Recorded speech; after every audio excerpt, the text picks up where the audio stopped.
Yan, so mga katek, ito yung Fire 2 video nung tutorial natin na how to set up and configure Anbis EP300 time and attendance. So, itong video na to, tuturo ko sa inyo paano mag-add ng user, mag-create ng shifting, mag-add ng device mismo dun sa mismong application ni Anbis. So, ano ba yung application ni Anbis mga katek? So, cross-checks. Da-download natin yung cross-checks dito sa Google, type lang natin, then i-install natin. So, tuturo ko sa inyo ano yung step by step niya. So, yan, type lang natin, cross-checks.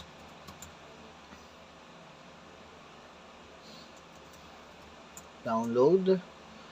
And so, the download natin is Anbis cross-checks standard. So, yan, download natin. Yan.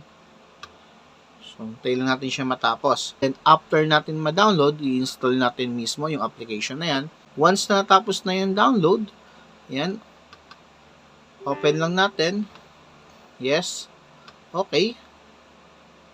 Next. So, accept the terms of this agreement. Yan. So, bago natin accept yan, so, roll muna natin ito bababa. Yan. Then, next. Next. Install. So, wait lang natin, may install yung mismong application ni Anbis na ang name is cross-checks standard. Yan. So, pwede nyo siyang install sa laptop nyo, sa computer nyo. So, mas maganda dito mag-add ng user, mag-input ng data, mag-download ng data, kasi GUI na siya. So, yan. Run cross-check standards. So, makikita nyo, nalalabas itong software guide niya. So, lagay nyo na yung contact nyo, company, country, email, telephone number, website, address. So, fill upan nyo lang to. Then, next step na kayo. So, ito yung next step. So, nakalagay dito, SQL Server. So, support niya yung SQL Server mga katek, no? So, then, yung database niya ngayon is Access. No? Ayan. So, pag click nyo yung view, nandyan i-store yung mga data niya. So, next step. Ayan. So, next. Next. Next. Next. Next na lang muna natin mga katek, ha. Tuturo ko sa inyo mismo yung pinaka GUI niya. Doon tayo mag-i-start. Ayan. So, yan. So, makikita nyo dito, may username and user password. So, yung user password is wala talaga yan. O, okay nyo lang. Ayan. Ayan. So, ito yung pinaka dashboard ni Crosschecks Standard. So, start natin. Add muna natin yung device na EP300, itong device na to, dito sa software na to. Sa part 1 ng video is nakapag-create tayo ng IP address, then device number. So, punta lang kayo dito sa may device. Ayan. Add. So, ano yung device number na yon? So, kung nakalimutan mo, balik ka lang dito mismo sa device. Ayan. 0. Okay. 1, 2, 3, 4, 5. So, punta ka ng settings, then device. So, number 15 yung device, then yung IP na nilagay natin. So, yan. Device number is 15. 15 na lang din natin. Device name, example, branch 1. So, paano ba siya connected sa laptop mo or sa PC mo? Via USB ba or LAN? So, tayo is LAN. So, dahil may nakakonect ng LAN cable sa ating biometric pati sa ating laptop. So, type natin yung IP address 192.168.150.180. So, kung di kayo sigurado mismo dun sa IP address, pwede natin i-check yan. Punta lang kayo ng network. So, pag lumabas, type nyo lang ulit yung user and password. Okay. Network, internet, so 180. So, lagay na natin yung IP address niya. So, tama yung pagkalagay natin. After nyan, click ko lang itong add. Ayan. Add the terminal successfully. So, yes. So, makikita nyo, black or gray pa yung device natin. Ibig sabihin yan, hindi pa siya connected. So, pag nag-blue na mga katek, ibig sabihin is connected na siya. So, ganun yung pag-add ng Anvis device. So, add lang tayo ulit. So, lagay nyo dito mismo yung credential ng device nyo or pwede nyo i-search mismo dito. So, makikita na dito kung naka-online mismo yung device nyo. So, naka-online na mismo dito yung device nyo, then click nyo lang, then add. So, makikita nyo na dito yun. So, ang next naman natin mga ka-tech is ano mag-download and upload ng user na ginawa natin. No? So, sa device na to, then dito mismo sa device. So, example dito, makikita nyo nung nakaraang video is may kinreate ako diba dito na user. So, kailangan natin i-download yun para makita natin dito mismo. So, paano? So, punta lang kayo dito. Yan, click nyo siya. Then, download user. So, yan. So, makikita nyo na na-download natin yung ginawa natin. No? LL, then 14 yung user number. So, makikita nyo yung finger 1 niya and finger 2 niya is wala pa. So, kailangan natin i-download yung template niya. Click nyo tong pinaka-user, then download template. Hintayin nyo lang mag-loading, close. Then makikita nyo na may kulay green. So, ibig sabihin, na-download natin yung user, na-download natin yung template. Yung template niya, yun yung mga RFID or fingerprint. Pag dito kayo mismo nag-enroll sa device na to. So, paano naman mag-upload ng user, then mag-upload ng template. So, example naman nun, ibig sabihin nun, dito ka naman mismo nag-enroll sa application na to. So, paano tayo mag-enroll sa application na to, no? So, ang gagawin natin, add user muna tayo. So, add. So, number 15 yung device. So, ang pangalan ko, example is Lou. Yan. Doon, password, 12345. So, yan. So, nakapag-create na tayo ng pangalan, then password. So, paano naman natin i-enroll mismo na nandito tayo sa application, yung fingerprint niya. Example, yung employee is nandito sa may biometric, ikaw naman is nandito sa may application. So, punta na kayo sa fingerprint registration, network, then yung device mo. Piliin mo. Then may nakalagay dito, fingerprint enroll, 1 and 2. So, 1, enroll muna tayo. So, pag click mo pala itong enroll is may lalabas dito sa biometric. Yan. Yan. So, press your finger. So, lagay niyo yung finger ng employee. Ulit. So, enroll success. So, makikita nyo rin dito na enroll success. Kung okay na kayo doon, save nyo na. Yan. So, no lang. So, makikita nyo, ito na yung na-enroll natin. So, yung Lou is nandito sa mismong application na. Pero wala pa siya dito sa device. So, bakit? Kasi, kailangan pa natin i-upload, then i-download yung fingerprint natin. So, makikita nyo na kulay green pa siya. So, kunin muna natin yung fingerprint na nandito mismo sa device. So, yan. Download template. So, yan. Makikita nyo. Ayan yung kulay green means may fingerprint na siya. Gagawin naman natin ngayon, i-upload naman natin yung user na kinreate natin dito sa application, dito sa device. So, yan. Kasi pag hindi natin yan ina-upload, mga ka-tech, pag nag-fingerprint tayo dito, hindi kanya kilala. So, kailangan i-upload natin. So, lagay nyo lang dyan, highlight nyo lang, then, upload user. Yes. Yan. Then, upload template.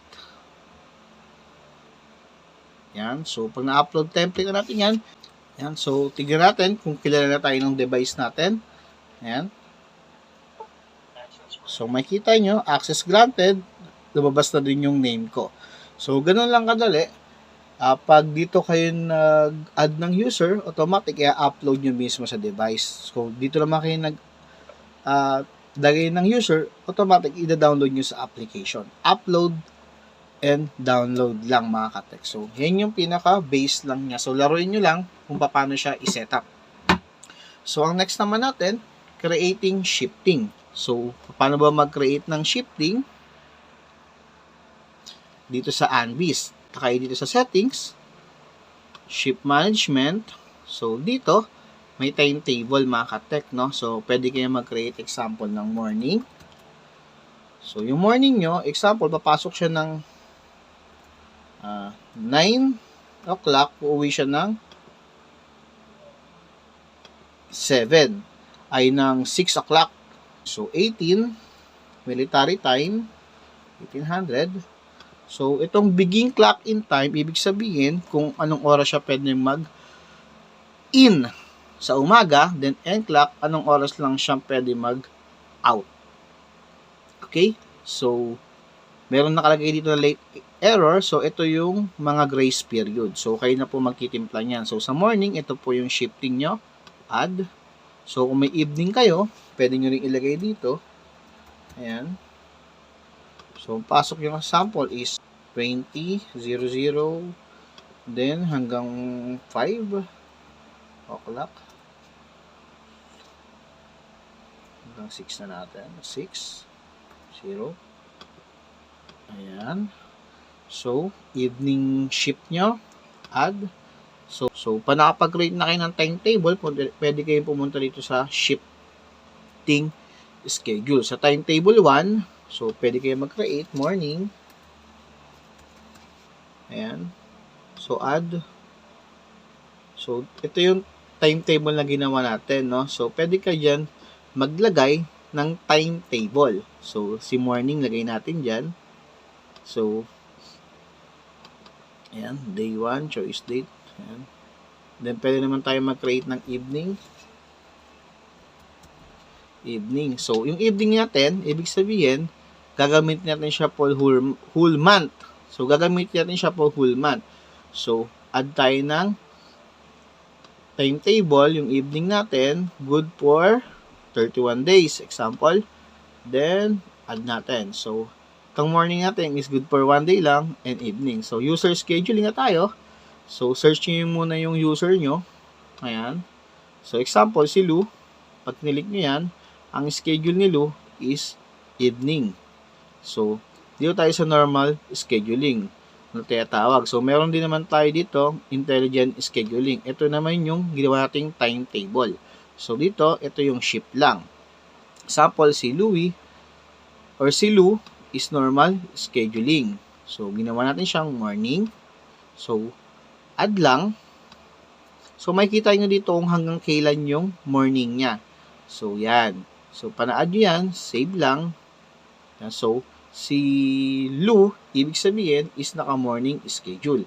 Ito namang si L, pwede natin siyang lagay sa intelligent. So, sa loob ng 31 days, evening schedule siya. So, add, then, save. Ayan. So, ibig sabihin, yung ating mga employee is meron na siyang schedule.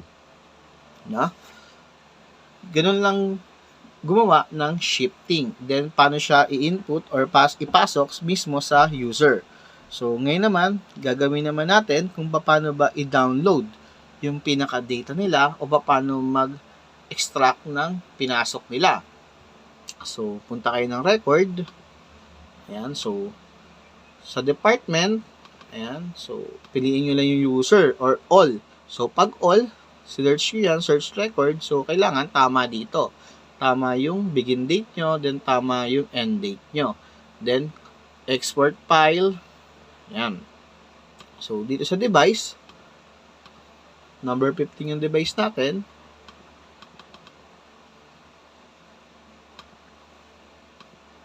So, dito, tuturo ko sa inyo paano na maghugot ng data. So, department, ayan, fill.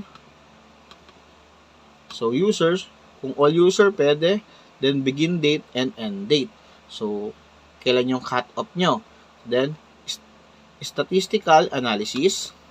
Yes. Ayan. Then, search result. Ayan. So, makikita nyo na walang lumalabas dito. Bakit? Kasi, kailangan nyo pang i-download. So, punta kayo ng device. I-click nyo yung mismong device na to. Kailangan blue siya. Then, and download all records. Okay? So, ibig sabihin naman neto, download nyo lahat ng record na nag-i-store dito sa device na to. So, download all records. Ayan. Ayan. So, example, nag-time in ako. Ayan. So, nag-in ako. So, nag-out ako ulit. Nag-out naman ako.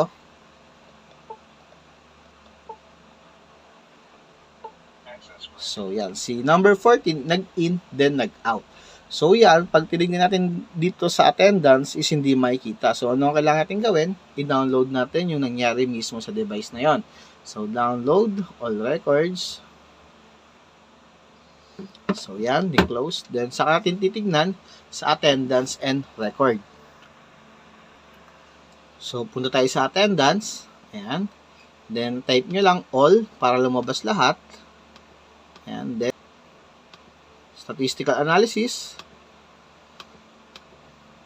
Ayan. So, yan. Makikita nyo na si L nag-in, then nag-out.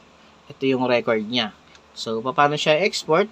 Export nyo lang, kalang records. Then, lagay nyo sa pictures or bala kayo sa ilalagay.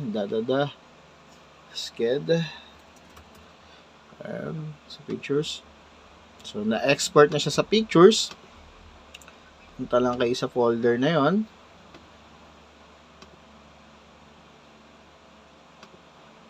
So, ito siya, Sked. Ayan. So, ito yung bibigay niya sa inyong record. So, status, in, out. So, date, in, time. Ayan, operation. So, fingerprint. So, pwedeng mismong yung user lang yung kukuhanin mo or pwedeng all mismo na user yung kukuhanin nyo. So, ganun yung pag-download ng mismong data dito sa cross-checks. So, ano pa ba yung features ng cross-checks, no? So, dito sa record, pwede rin kayong mag-search dito. So, yan, may nakalagay dyan na in and out. So, isi-search nyo lang yan. Sa device, pwede pa kayo mag-add ng another device din dito sa ating application. So, sa settings, pwede kayo mag-create ng leave class. Ayan. So, dito, laruin nyo na lang. Holiday, work code, status shifting, department settings. So, example, department settings nyo ay ang pangalan ng company nyo, SM. So, nag-create kayo sa ilalim ng SM, merong HR, merong IT, merong sales, merong finance. So, ganon. So, mag-create kayo ng department list nyo. So, yun lang mga ka-tech at sana nakatulong tong video sa inyo. So, gamit itong Anbis EP300 natin. So, maraming salamat.